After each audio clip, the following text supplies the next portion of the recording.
What's up, guys? Welcome back to the podcast. And USHL Sunday.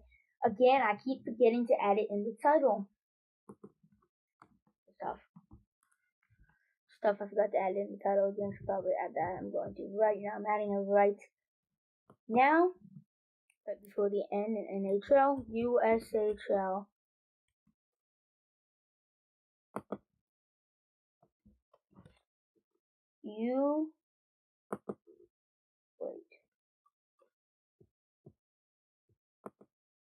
Sorry for the hold up. USHL Sunday. In all caps. Few exclamation points. There we go. I updated the title. So today we'll be reviewing the USHL game. Today, the singular USHL game today. We'll be going over the USHL standings. We'll be talking about the USHL standings. We'll probably do my quick predictions like we do every USHL Sunday. Talk about the USHL for a while and just, it's USHL Sunday. So let's do the USHL Sunday things. I will be I completely forgot to write my blog today. I can do that after this podcast. Yeah, I'll do it after this podcast. So it will be up by tomorrow. So if you want to read it, you can read it tomorrow. It'll be up by tomorrow. So I gotta do a couple shout outs again. In my description, just click on the title, access my description. Discord, you can join in and talk about the NHL and USHL. Post right after I go live every day on there. Follow my Facebook, it's the second link. It's the only place right before I go live, and once you turn on my notifications to the YouTube channel. And it's the only place you get my daily NHL and USHL predictions, so make sure you go follow that. And then my TikTok's there, my X page is there, my Instagram's there. I don't really use my Instagram, but it's there. My TikTok, I post clips on there if there's any clips. I haven't used in a while, but I can anytime I want. And I got, what else I got there? I think.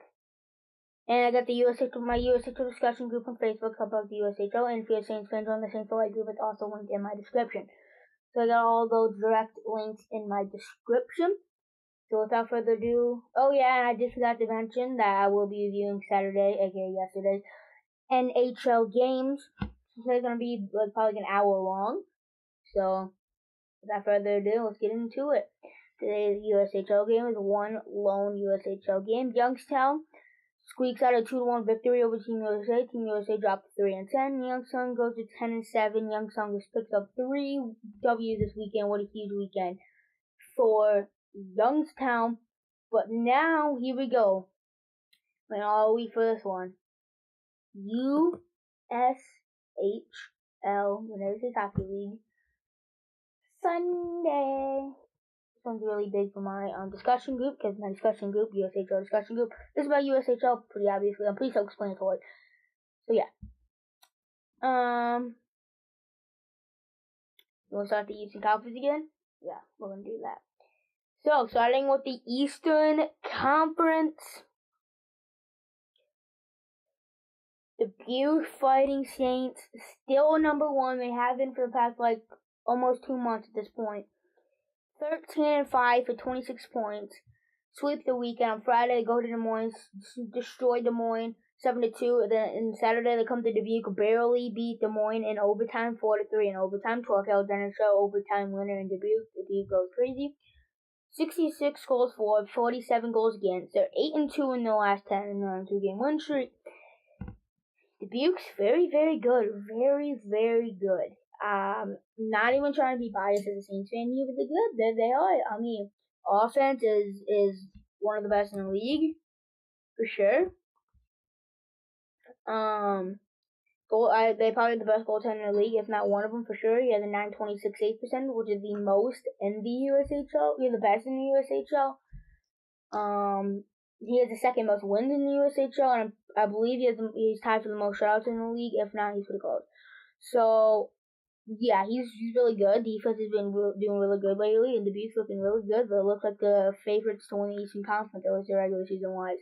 Number 2, Muskegon Lumberjacks, 11-3, 2-1 for 25 points, 53 goals for, 41 goals against. Great defense. Shiga beating Gutiev is absolutely phenomenal. They are 9-1 in the last 10. They're on a 7-game win streak. They are red hot right now. And they looking dominant. They are looking dominant. They have a better point percentage than Dubuque and Madison. So they have the best point percentage in the entire USHL. So at this exact projection, if every single team had the exact same record that's projected to get, Muskegon would win the Anderson Cup. Not saying it's going to happen, because I do not believe that's going to happen. I think Dubuque's going to win the Anderson Cup. But I'm saying if that projection still happens right now, they would win the Anderson Cup because of the fact that they have the highest point percentage. Probably a decent amount, because second place is Dubuque and Lincoln with .722, and they have a .735 point percentage. They're better than both of them. So, there is that. Yep. Muskegon's looking really good. Goaltending is probably top 3, maybe 4, right behind Alan Landek. I don't know. They can go either way. Defense looking phenomenal. They just need to put offensive numbers up, but it's been good lately. Number 3, Madison Capitals, 11-4, 1-1 for 24 points, 73 goals for, probably the best offense in the league statistically right now, and only 44 goals against. They are looking really, really good right now. Goaltending's out of phenomenal. Defense phenomenal, and offense is the best in the league statistically right now. They are looking very, very good. They're looking good at every single aspect. They can score 4 or 5 goals a game. They can let up 1 to 2 goals a game if they really feel like it, and they're just all around really good. And special teams are great too. Youngstown is number 4, 10-7 for 20 points, 53 goals for, 45 goals against. Youngstown is on a 5-game win streak. They are 7-3 in the last 10. Youngstown is looking really, really good right now. This team, they won 3 games this past weekend. They're looking nasty right now. Coming in at number 4, number 5, Green Bay Gamblers, 8-7-1 for 17 points, 40 goals for, 47 goals against. They're not looking as dominant as Youngstown. I will say they're not looking as dominant as Youngstown. They did win the most recent game. We'll say that. So yeah, I mean they actually swept Fargo this weekend, I believe. Yeah, yes they did. I believe they swept Fargo this weekend, which is very impressive. So in Fargo too, by the way, both games were in Fargo. So yeah, Green Bay's looking pretty good too. They're looking good. They're 5-5 in the last 10. 6, Chicago Steel, definitely a bit of a drop off. 6, 11-2 for 14 points, 52 goals for, 85 goals for. That is by far the most goals against. The goaltending on paper is one of the best in the league, but the defense lets up 40 plus shots a game. That's really it. They just let up 48 shots in goal against Lincoln. They let up 35 to 40 shots a game, if not more.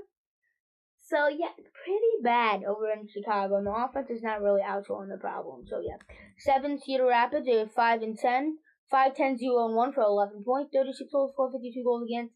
They do not have bad goaltending. Rudy Guyman is good. Defense is okay. Offense is bad. The offense is bad. I will say it. The offense is bad. It's bad. So I don't know if it's going to be a close neck and neck race for that last Eastern Conference spot. I do believe Cedar Rapids will come back and get that spot, but do not be surprised if Chicago gets that spot too, because Cedar Rapids is not looking very promising either. Number 8, Team USA, 3-10 for 6 points, 31 goals for, 61 goals against. They play in other leagues too, but yeah, they're just not very good. So that's Eastern Conference. My Eastern Conference standing predictions: number 1, Dubuque; number 2, Madison; and then Muskegon. All gonna be neck and neck all throughout the season. 4. 4, I'm going to say Green Bay. Green Bay's going to finish number 4. Number 5 is going to be Youngstown, just like 2 points behind them probably. Number 6, Cedar Rapids squeaks in the playoffs. Number 7, right outside the playoffs, Chicago Steel. Number 8, Team USA. There's the Eastern Conference. Look over the Western Conference now. Number 1, Lincoln Stars, still number 1. 13-5 for 26 points, 69 goals for, 46 goals against. Looking good, one of the best offenses in the league. One of the top 3 goal in the league, arguably probably the second best goal in the league in my opinion, right behind Leon Spooner. Defense, one of the best in the league. They're 6-4 in the last 10. They're 3-game win streak. They're looking really good. They went a bit of a slump, for the past couple weekends, but they're starting to get back on the right track with a 3-game win streak that they're carrying right now. Number 2, Waterloo Blackhawks, 9-5-2-3 for 23 points, 67 goals for, 59 goals against. I've seen a lot of good stuff from the team. They have 0-1-0-1 is a streak. Yeah, they're 4-3-0-3 in the last 10. They are an inconsistent team. I've seen them play really, really good and dominant, but I've also seen them like they play this weekend on a 2-game losing streak. Play really bad and lose to teams that need to win, aka Tri-City. So, with that being said, they need a lot. I mean, they're number 2 in the West, but they also have 2 more games played than the Fargo Force. So, yeah, they need to be better. Number 3, Fargo Force. Speaking of Fargo, 10-5-0-2 for 22 points, 55 goals for, 45 goals against. They have the 3rd best goalie in the league, in my opinion, in Alan Lindeck. Phenomenal defense and great offensive production. Not top-tier offensive production. That is just its only concern, is the offensive production is not that good. When they get to the playoffs, which they will make the playoffs pretty convincingly, because they're better than the Lancers and the Buccaneers, and Storm, and probably the Muskies pretty convincingly. Maybe not the Muskies convincingly, but the Storm, Lancers, and Buccaneers pretty convincingly. So, when they make the playoffs, come playoff time, it's going to be a very interesting story to see if they can get the puck to go in the back of the net, because if they can, they are a dangerous threat to come out of that Western Conference. If they can't do much against a team like Waterloo and Lincoln, who can put the puck in the net. Number 4, Sioux Falls Stampede, 10-5-1 for 21 points, 1 point behind Fargo's 1 less game played, 65 goals for, 51 goals against, 3-0-1 is a streak, and they are 6-3-1 in the last 10. That's never mind. Sioux Falls is looking very underrated. Like, I still think they're going to finish number 5, just above Tri-City and below Sioux City, but you need to watch out for the Sioux Falls Stampede team, because they have a great, netminder. They have they have pretty good defense, and they have great offensive production. They have one of the most underrated teams in the USHL, especially come playoff time when I believe they can play Sioux City. That's going to be a good series. Number 5, Tri-City Storm, number 5. 8-7-2-1 for 19 points, 59 goals for, 62 goals against. They are looking pretty good, too. They are on a 2-game win streak. They are 6-3-1 in the last 10. They're looking pretty good. Goaltending's doing pretty good. Roost back there. Defense is looking pretty good. Offense needs to be better, especially if they want to make a decent playoff spot and want to make a decent push come the playoff time. They're going to want to put the offensive production, get more consistent offensive production, but they did just sweep Waterloo, which is absolutely huge for them, so they could put together a bit of a win streak and climb up those rankings. Number 6, Sioux City Musketeers, 8-7-0-2 for 18 points, 56 goals for, 54 goals against. I really don't know what's happening to them. They're 0-3-0-2, that's a streak, and they're 3-5-0-2 in the previous 10 games. I really don't know the Sioux City Musketeers problem. I don't understand the problem. The goaltending's fine. They only allow 54 goals. It's the offense, dude, right now. The offense is not good. It's not. They only got 56 goals for, which is less than Tri-City. Less than Sioux Falls. Only 1 more than Fargo. And, like, a lot. That's, also 11 worse than Waterloo and 13 goals less than Lincoln. It's in the 10 less goals than the Saints and, 17.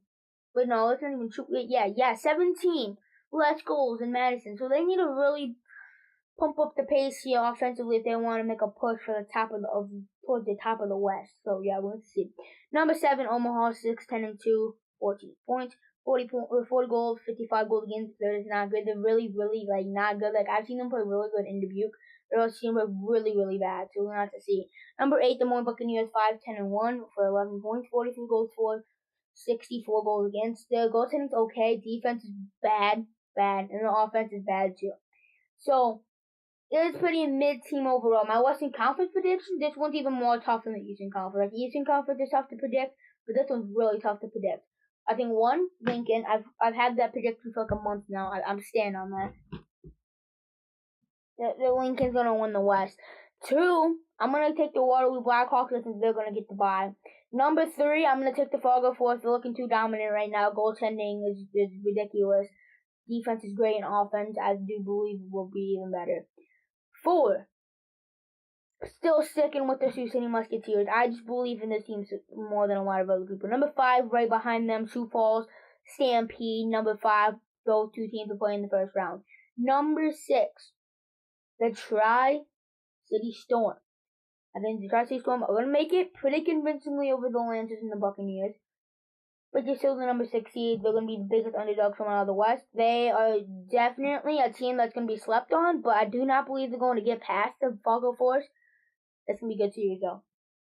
And number 7, Omaha Lancers. Number 8, finishing last in the entire league. I guess ahead of Team USA, but the worst consistent USHL team in the league that plays on the USHL teams. The more Buccaneers. So yeah, that's basically what we do. USHL Sunday. Talk about the USHL. But I do have a few things to talk about. I usually save it towards the end, but I won't do it every time. And since it's USHL Sunday and we're talking about the USHL, let's go over what I got planned for the USHL. Since the USHL Sunday, I kind of thrown out all the big questions. Starting with all the Madison Capitals contenders. Yes, they are. The offense is the best in the league statistically. The goaltending is doing great, and the defense is doing great. Yes? All the Muskies contenders. Now, this is a good question. Okay, this one's actually a valid question, because Sioux City, I've seen them play really good. They were number 1 in the West for the first, couple weeks of the USHL season. And then they fell off, and then they went back up, and then they fell back off right now, and they're kind of down, going on a downhill spiral, but they come back up. Very inconsistent. If that team can catch heat coming in the playoffs, I'm going to say yes. But if they are on a cold losing streak coming into the playoffs, then I'm going to say no. So it really varies in how they're playing for the last 5 to 7-ish games coming into the playoffs. So it really just depends on that. But I'm going to say yes, because they can steal a game they can shock and steal a game anytime they want. So yes, I'm going to say the Muskies are contenders. All the Lancers, playoff contenders. Yes.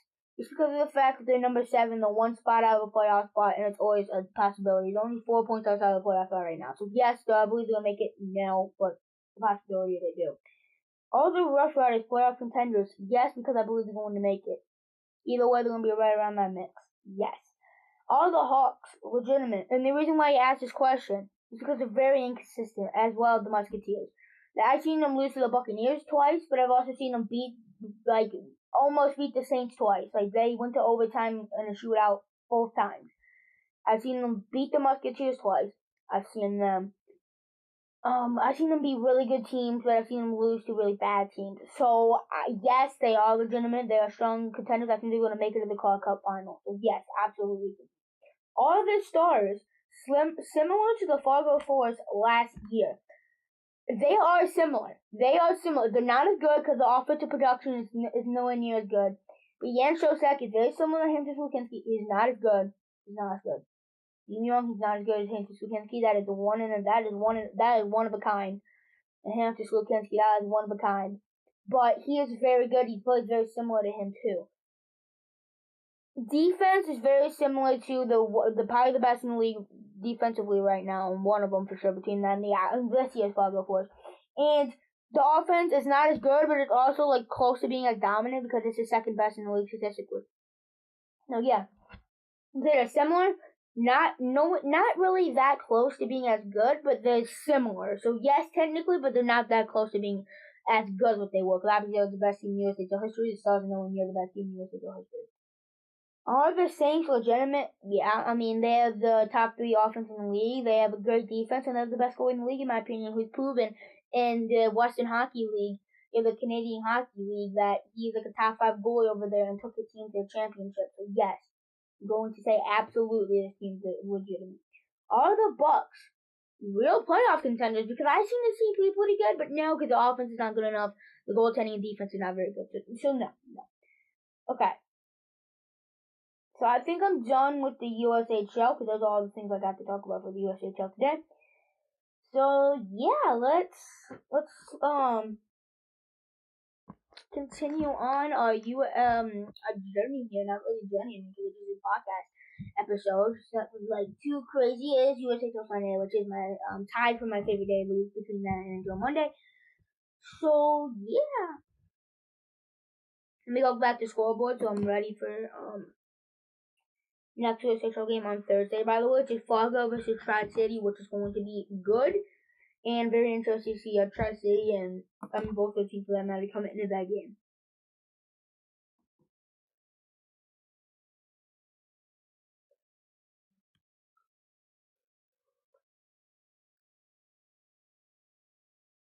Okay, and by the way, I'm sorry for the NHL Edge in the background. I have no clue what it's back at. Don't know. Because I had to restart my computer, and then I opened this back up, and then it was just back there. I even refreshed, and it's still there. So, I don't know what's back there, but hopefully it doesn't bug you guys too much. I don't think it should. It shouldn't, but I don't know. I hope not. So, yeah, let's review Saturday's 12th NHL game. There's 24 NHL teams played yesterday. So, 7 was 24. I know, big time math. So, the Blackhawks played yesterday. They did not win, but they played still. That's dubs. So, W in the Blackhawks won. In case you didn't know, the my favorite team. So, yeah. So, let's do it. Starting with the Bruins and the Blues. This game started at 12 Central Time, 1 Eastern, and 10 a.m. Pacific Time. It was in Boston, TD Garden. Bruins needing a win. Let's do it. Radek Faska opened the scoring, his second goal of the season. Brunanovic. I don't know. That's not Brunanovic. Different guy. I don't know who that is though. And Topchenko, second assist of the season. 6:25 in the first period. Trent Frederick, second goal of the season, assisted by Merkulov and Charlie McAvoy. 9:34 into the first period. Trent Frederick again, second goal of the season and third goal of the season. Your second goal of the night, third goal of the season, assisted by Will Hay, fifth assist of the season. 12:12 into the first period. Nathan Walker, 9:18 in the third period, assisted by Foster and Topchenko. By the way, this was Korpisalo had a great game. In overtime, Braden Shen-Perko gets it up. He gets it. Absolute rips a shot to win it in overtime, 2:53 in overtime for St. Louis Bruins. Still not looking good. They got outplayed like that in game. It was bad. It was really bad for the Bees. They need to get their stuff together if they want to get a top 3 spot in the Atlantic. Islanders taking on the Kraken. Yanni Gourde, first goal of the season since the Brandon Tanner for Curry, 8:10 into the first period. Pierre Engvall, second goal of the season by Polak and Chalowski. First assist of the season, 13:38 into the first period. Brock Nelson, seventh goal of the season, short-handed goal, assist by Noah Dobson and Paul Mary, 4:49 into the third period. Jared McCann, ninth goal of the season by Burakovsky and Riker Evans, 5:26 in the third period. Jamie Alexiak, second goal of the season by Yanni Gourde and Brandon Tanev, 16:47 into the third period. Kraken beat the Islanders, and that's not good for the Islanders on the fact that they needed every 2 points that they can get. Oilers taking on the Leafs. This is my Stanley Cup finals. So yeah, this is very interesting to see who won this regular season matchup. Keep in mind, this was Anthony Stolarz versus Stuart Skinner, so this is starter versus starter, and Austin Matthews was out. Keep that in mind. Adam Henrique, second goal of the season is by Janmark and Connor Brown. 1:42 in the first period, gets the Edmonton Oilers up and running. Oh my gosh, I can't speak. Okay. Bobby McMahon, fifth goal of the season is by John Tavares and Mitch Mullen of 3:53 in the first period. The Swans not too long later. Connor McDavid, seventh goal of the season on the power play. This was Zach Hyman, Draisaitl with the power play on the catch. That's not good for the rest of the NHL. 1:51 into the second period. Matthew Knight, eighth goal of the season on assist at 13:08 in the third period, ties it up. Bobby McMahon, breakaway assist by Oliver Ekman-Larsson. He scores second goal of the season. Your second goal of the night, sixth goal of the season by Oliver Ekman-Larsson, 14:07 in the third period, takes the lead for Leafs. Empty net for the Oilers. They get it. Connor McDavid gets it down. The Nugent Hopkins, he shoots. Draisaitl pops on the rebound. 13th goal of the season. 18:31 into the third period. Ties the game for Edmonton. Goes to overtime. Mitch Marner on assist. His sixth goal of the season. 40 seconds into overtime. Toronto Maple Leafs win in Toronto over the Edmonton Oilers. What a game. It was without Austin Matthews. That is impressive. Canadians take on the Blue Jackets. Mike Matheson power play goal, first goal of the season. Assisted by Cole Caulfield and Kirby Doc. 4:59 in the first period. Oops. Dante Fabro, first goal of the season by Wierenski and LeBanc. 7:40 second period, ties it up for Columbus. Nick Suzuki, 7th goal of the season by Army and Jack Guy, first of the season. 15:49 in the second period gives the lead to Canadians' eventual game-winning goal for Canadians. Lucas Cadada, first goal of the season, assisted by Joel Amira. 11:04 in the third period. Jake Evans, third goal of the season, assisted by Cole Caulfield. 12:52 in the third period. Josh Anderson, fourth goal of the season, assisted by Matheson and Lane Hudson. 15:55 into the third period. 25 saves and 26 shots against for Samuel Montembeault. Canadians get 2 points over the Blue Jackets. Lightning take on the Devils. Devils coming off 2 wins for the Panthers. Nick Paul, 5th goal of the season, opens the scoring for the Lightning, assisted by Jay Gunsel and Lilleberg. Darren Radish, first goal of the season, assisted by Kucherov and Cirelli, 39 seconds into the third period. Victor Hedman, 4th goal of the season on the power play, assisted by Nikita Kucherov and Jay Gunsel. Anthony Cirelli, 4th goal of the season, empty net, and what is that? Wait, let me think. Awarded goal? Maybe they put in his own net. I don't know what the awarded goal. I mean, that he did get awarded with goal. I don't know. 4th goal of the season is by Hagel and Hedman. 12 seconds left in the game. 29 save shutout for Andrei Vasilevsky. He stays hot. Lightning, I'm gonna say, kind of upsets the Devils, and they kind of say, hey, I know you guys just beat defending Stanley Cup champions twice, but we're the Tampa Bay Lightning. We're not the Panthers. We're gonna give you guys a little bit of a rude awakening here, and just kind of say, hey, knock, we're here, and you're not untouchable. We're gonna beat you and bring you back down to earth. So yeah, that's what they did. That was just shutout. Jets take on the Panthers, the top 2 teams in the league in my opinion so far this season. Mackie Samoskevich, 3rd goal of the season, assisted by Gustav Forsling and Gear. 14:59 first period, opens the scoring. Nate Schmidt, 3rd goal of the season, assisted by Sam Bennett and Sam Reinhart. 2:07 in the second period. Evan Rodriguez, 5th goal of the season, assisted by Barkov and Aaron Ekblad. 12:21 in the second period. Alexander Barkov, II captain, 3rd goal of the season, short-handed goal assisted by Reinhart. Forsling. 14:36 in the second period. Dimitri Kulikov, 3rd goal of the season, assisted by Barkov and Reinhardt. 3:23 into the third period. And the Panthers give the Jets a reality check. They say, hey, I know you guys are flying high right now, and you guys think you're like on top of the league right now, but hey, we're defending Stanley Cup champions, and we're still here. Jets come to Florida, and they get 5-0 shutout. Hellebuyck didn't have the best of his night, but this team kind of just got outplayed from top to bottom, and Sergei Bobrovsky, 27 save shutout. Oh, the Jets go to 15-2. I know they're terrible. Actually, they're 15-3 now, which they still suck. I'm just kidding. Okay. Sabres take on the Flyers.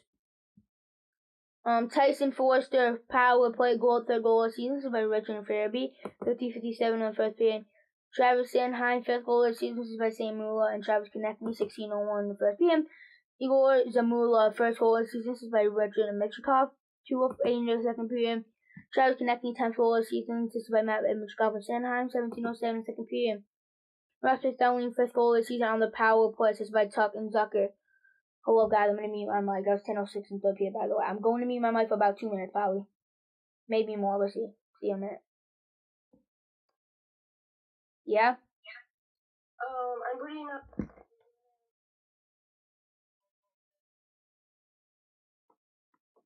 Okay. Bye.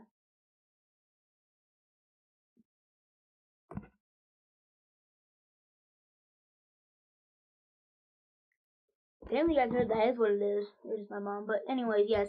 Continuing on, you guys heard that. I don't know if you did, but it is what it is.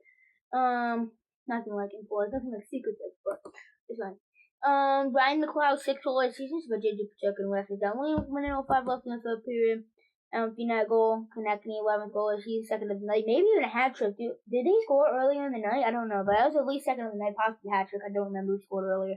And Sean Couturier, 18 seconds left in the game. Flyers dominate the Sabres, and the Sabres need to pick up 2 points in those types of games. Sharks take on the Penguins. Brian Ross, 5th goal of the season, by Bunting and Malkin, 101 in the first period.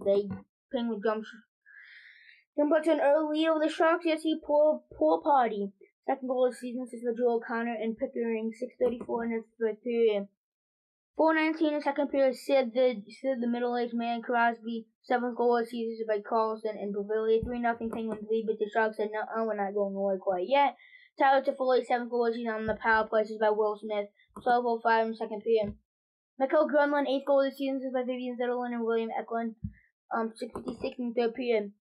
Another Tyler Toffoli, 2nd goal of the night, 8th goal of the season is by Tyler Landry and Jake Wallman. And 43rd period goes to overtime. There's no goal in overtime. In the shootout of Genny Malkin, shootout winner for the Pittsburgh Penguins.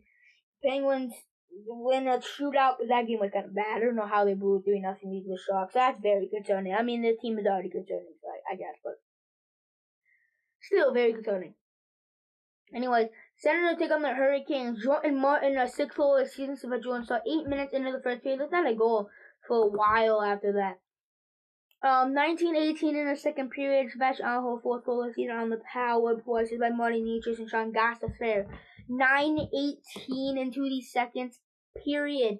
Jackson Blake, 5th goal of the season on the power play. Assist by Andrei Sechikov and Shane Gostisbehere. 43 seconds into the third period. Empty net goal by William Carrier. 2nd goal of the season by Jordan Stahl and Jordan Martin. 15:06 into the third period. Hurricanes 24 save 24 save Spencer Martin shutout. I know Spencer Martin didn't get a shutout, wasn't supposed to play this season, but what a game from him! What a game for the Canes. They pick up with 2 points. Star take on the Wild. I believe this is going to be our first round matchup, and I believe the Stars are going to get home ice advantage as well. But I do believe it's going to be a first round matchup. Mason Marchment, 5th goal of the season. This is by Ilya Lyubushkin and Tyler Second, 18:43 in the first period. Gives the Dallas Stars a lead. Mason Marchment, 2nd goal of the night, 6th goal of the season. This is by Sam Steele and Ilya Lyubushkin. Later 24 in the third period. Kirill the Thrill Kaprizov, 11th goal of the season. This is by Spurgeon and Morty. 14:10 in the third period. Jake Andre and the Stars hang on. 22 saves on 23 shots for Jake Ottinger. Gustafson had a great night too, making 38 saves and 40 shots. He didn't have a bad game tonight.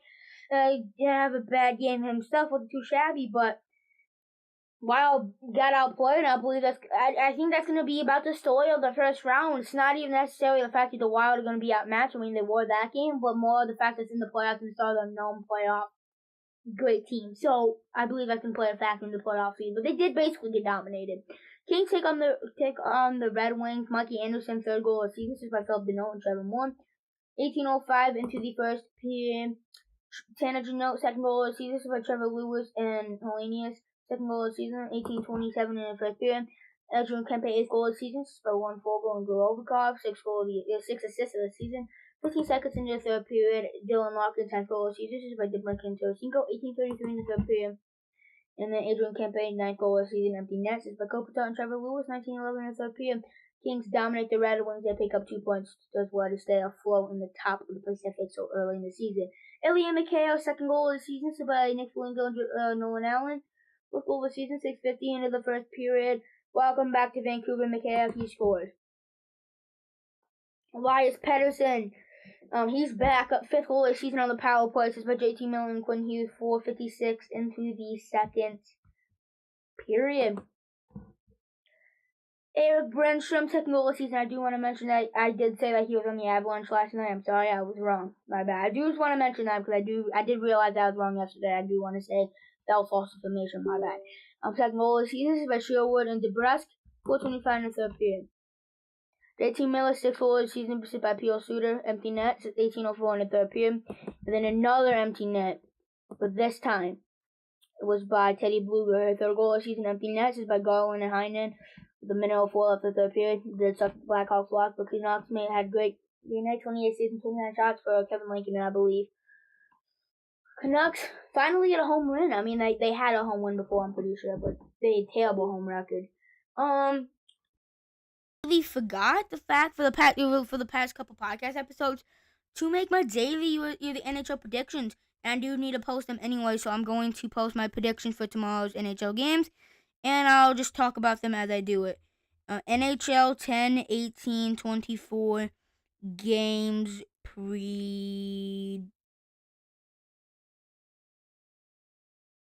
for today real quick, because I'm curious, very, very, very curious. Capitals up 4-2. The Hurricanes won 4-1. The Rangers up 1-0. Alexis Lafreniere. And the Predators and the Canucks are tied 1 apiece. Is Saros versus Kevin Lankinen. Okay.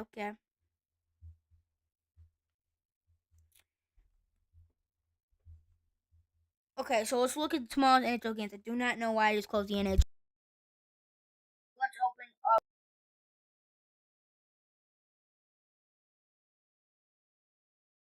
Blue Jackets. Boston's going to win. I feel like they kind of have to, and I believe they're going to. Avalanche take on the Philadelphia Flyers in Philadelphia at 6 p.m. 6 p.m. Central. I believe Colorado is going to win that game. I feel like it's going to outmatch them. Oilers take on the Canadiens, Battle of Canada, and I believe Edmonton's going to win that matchup. Capitals take on the Hockey Club. I believe that the Capitals are going to defeat the Hockey Club that night and tomorrow. Before that game, Dallas Stars take on the Ducks. I believe Dallas Stars are going to win that. And then the Sharks and the Red Wings, that's really mid matchup, but I think the Red Wings are going to win that matchup. So there are 6 games tomorrow. There's not really a very good game. Like the best game is the Washington Capitals and the Hockey Club, which is great games, but I mean it will do because it's still hockey, right? So I got a few things to talk about here, and then we'll be out of here. First of all the Wild legitimate contenders to get a top spot in the Central. I don't think so. I think the Avalanche might finish above them. Maybe. I think the Wild are still going to finish third in the Central. The Avalanche could creep up and overtake them, but I think the Stars and the Jets can be significantly better than them. So no, I'm going to say no. All the Bruins want to make the playoffs. I'm going to say yes. I think they're going to finish number 3 in the Atlantic. I just believe in this team so much, and they have just such a good track record. I'm going to say yes. All the Kraken playoff contenders, yes, actually. I think that this team can put together what they did in the 2023 season and get hot.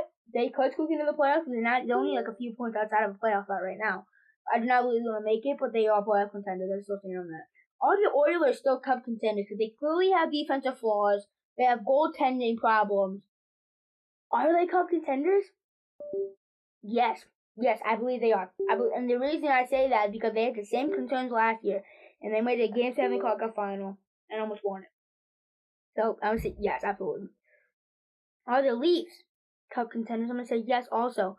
Matthews being the captain, new coach, new leadership, new style of play, more focused, a lot better towards the playoffs. Yes, Leafs are cup contenders. Are the Lightning Atlantic Division threat? What I mean by that, are they a threat to win the Atlantic? No, I think the Panthers are better, and the Leafs probably slightly better, but they're definitely contending to get top 3 in the Atlantic. Are the Jets contenders or pretenders? Definitely contenders, because if they can get past that first round, which I believe they will, they're 100% contenders. They can get over that hump. So yes, they're 100% contenders. Hellebuck's the best goaltender in the league regular season wise. Defense is great, offense is great. So yes, absolutely. All the Flyers, wildcard contenders, no. I do not believe in that team at all. I really don't. Are the Los Angeles Kings Pacific Division contenders? Are they contenders to win the Pacific? No. I believe the Canucks are going to move up a lot. I believe the Orioles are going to move up, and I believe the Knights are going to stay right about where they are. So no, not really. So yeah, that is going to do it for today's podcast episode. I hope you guys enjoyed this podcast episode. Like this video if you haven't already. Subscribe to the channel if you haven't already. Turn on the post notifications for the channel if you haven't already. Have a good rest of your night if you're watching this live. If you're watching this after it's live at night, have a good rest of your morning, afternoon, evening, or whatever time you're watching this. Have a great day at school or work or whatever you're having tomorrow or whenever. And Have a good rest of your week. If you're watching this during the week, if you're watching this live, you're watching this after it's already live on the weekend. Have a good rest of your weekend. I hope you have a good rest of your day, your night, whatever. See you guys tomorrow for NHL Monday, episode 23 of season 6. The NHL Monday. I'll see you there. Peace.